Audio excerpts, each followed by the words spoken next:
नंदानगर स्थित बीमा अस्पताल में बरसों पुराने कर्मचारियों से सुपरवाइजर द्वारा रुपए मांगने और रुपए न देने पर नौकरी से निकाल देने का मामला सामने आया है।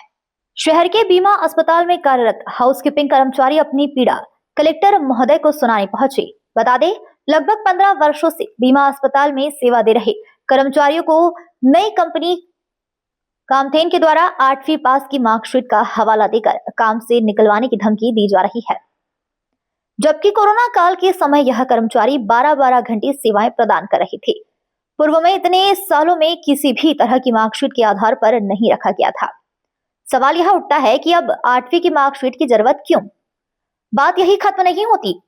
कंपनी के सुपरवाइजर द्वारा बिना मार्कशीट के काम पर रहने के लिए 30,000 की राशि की मांग की जा रही है और इसके अलावा हर माह 4,000 अलग से देना होगा। कर्मचारी पिछले कई सालों से सुपरवाइजर संजय पाल, दिलीप चौकसे और योगेश चौधरी को 2,000 रुपए महीना देते आ रहे हैं। यह तीनों अस्पताल में सुपरवाइजर हैं। पीड़ित कर्मचारी द्वारा अस्पताल में इन तीनों के खिलाफ शिकायत भी की गई, परंतु अस्पताल प्रबंधन द्वारा उसके खिलाफ कोई कार्रवाई नहीं की गई। संजय पाल, दिलीप चौकसे, योगेश चौधरी द्वारा कर्मचारियों को धमकाकर स्वयं को अस्पताल का कर्ता धर्ता कहा जाता है। हमारा कोई कुछ नहीं बिगाड़ सकता, जो करना है कर लो, हम किसी से डरते नहीं हैं।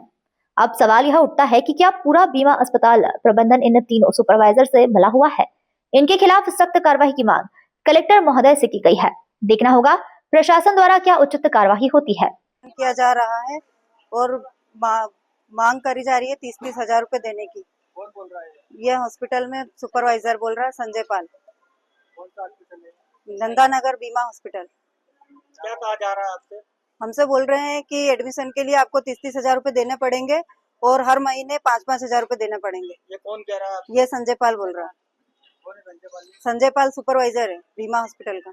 आपने इसकी शिकायत और कहीं करी थी? हमें कहीं जाने ही नहीं दिया सर। हम जा रहे थे आज सुबह अधिकारियों के पास, लेकिन हमें जाने नहीं दिया गया। क्या कहा जा रही है आपसे? यही कहा जा रहा है कि अगर आप किसी को बताओगे या कुछ भी बोलोगे किसी के सामने, तो हम तुम्हें निकाल ही देंगे।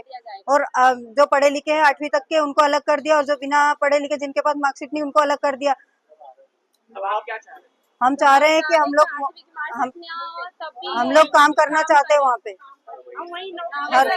और ना हम इतना कमीशन दे सकते किसी को।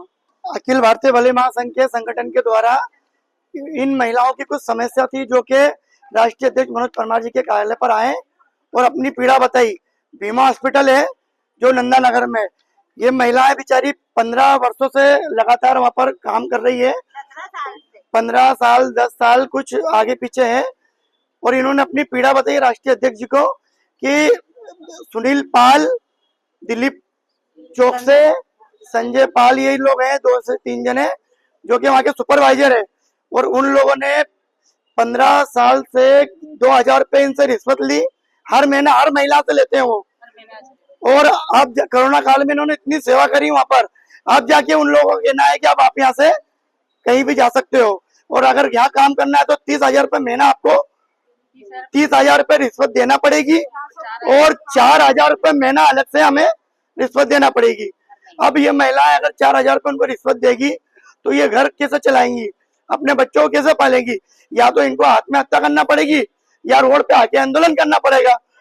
हमारा कलेक्टर साहब को आवेदन निवेदन करने के माध्यम से ये कहना है कि इन लोगों की पीड़ा को सुना जाए, इनकी मदद की जाए, और ऐसे फर्जी लोगों की ऊपर कार्रवाई की जाए।